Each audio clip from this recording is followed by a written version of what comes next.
Hello friends, I'm Lee Brown and welcome back to My Kitchen, My Rules.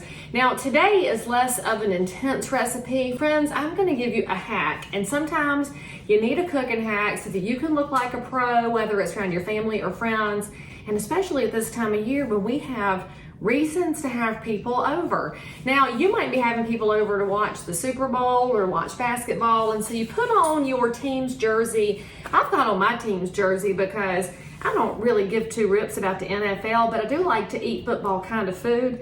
And I like basketball, but only college basketball, and pretty much only if Carolina's playing. And sometimes I like college sports if Florida State's playing. But you know, I'm always going to wear the full armor of God, and amen to that. And so this is my church, Community Church of Mount Pleasant. You can come visit if you want to.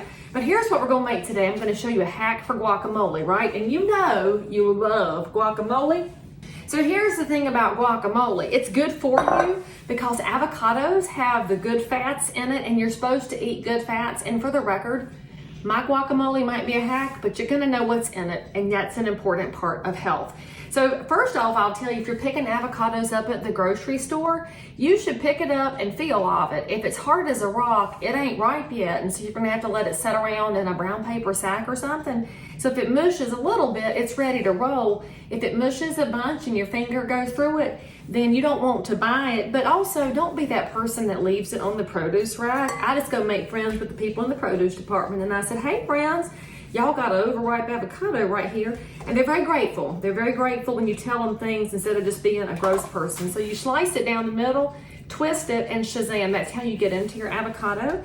And for those of y'all that didn't know this secret, get a big spoon and you just spoon it out right to the rind, and it should come into your bowl just as easy as pie. And we'll get out these little good green parts at the edges too. Look, there's half. Now the big old pit is huge. We don't really have a use for it. I haven't tried to plant an avocado tree in North Carolina. I don't reckon it's possible, so I'm just not going to fool with it. But oh, did y'all see that documentary on Netflix about avocado farmers? It was kind of horrifying to see that it was basically like the drug trade, and felt guilty for a minute buying avocados, but that passed because they taste really good, and I got over my guilt. And by the way, yes, I take the stickers off. I don't know if there's really a purpose to it, but I don't eat them. Although I did hear that they are biodegradable and consumable and stuff, but I think that's weird.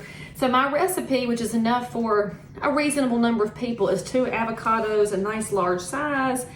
And I do buy California avocados. I've taught my children, y'all, we don't buy produce from out of the country. So if I see a label that is out of the US borders, we stay away from it, because you know that's going to involve a lot of travel and transport, and it's going to destroy the flavor. But of course, these are still not as good as the ones you get fresh in California. So there you go, California. I said something nice about y'all.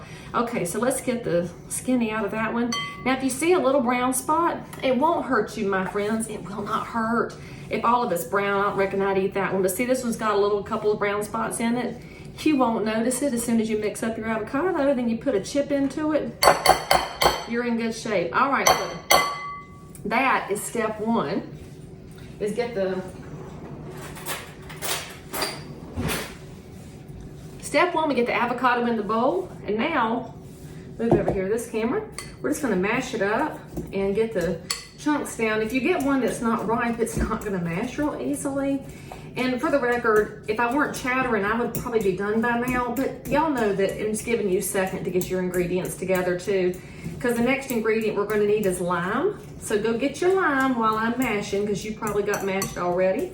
And the amount that you mash, before y'all ask, depends on you. So it depends on how chunky you like yours. I like mine fairly chunky, and I reckon my family does too, and they're not in charge because I do the cooking around here, so they must like it. They eat it very well. All right.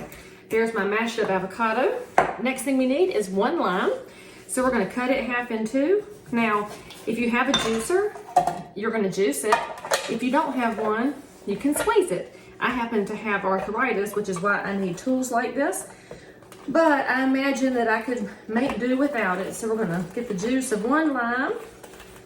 And I guess this will have to count as my upper body workout for the day before the ball game starts.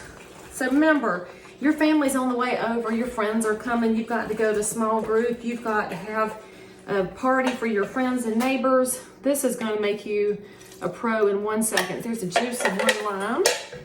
Now, here's the easy hack, and I probably shouldn't tell y'all all my secrets, but here we are. I buy pre-cut Pico de Gallo at my local grocery store, and that's Lowe's Foods. Now, Pico de Gallo is a mix of onions, and it's got tomatoes in it, and there's cilantro in here. All right, so Pico de Gallo is a mix of tomatoes and onions, and we've got some cilantro in here, and we've got some peppers in here. It's really good.